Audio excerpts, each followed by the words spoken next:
আমার হাতের স্পেশাল পেয়ারা মাখানো যে একবার খেয়েছে সেই জানে এটা কতটা মজা। সো হ্যালো এভরিওয়ান, আসসালামু আলাইকুম। তৈরি করে দেখাচ্ছি পেয়ারা মাখানো। ফার্স্টে আমি পেয়ারা আর তেঁতুল, কাঁচামরিচ আর ধনিয়া পাতা নিয়েছি। ভালো করে কুচি করে কেটে নিয়ে এখানে আমি বিট লবণ দিয়ে নিলাম, সাদা লবণ দিলাম। এখন আমি এর মধ্যে দিয়ে নেব চিনি। দেন আমি এখানে অ্যাড করব সরিষার তেল। আর এরপরে আমি সরিষার তেল, কাঁচামরিচ, বিট লবণ আর ধনিয়া পাতাটা একসঙ্গে চটকে মেখে নিব।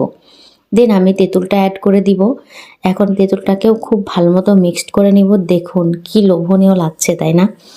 এবার আমি এই সবগুলোর মধ্যে অ্যাড করব আমার মায়ের হাতে তৈরি করা স্পেশাল কাসুন্দি।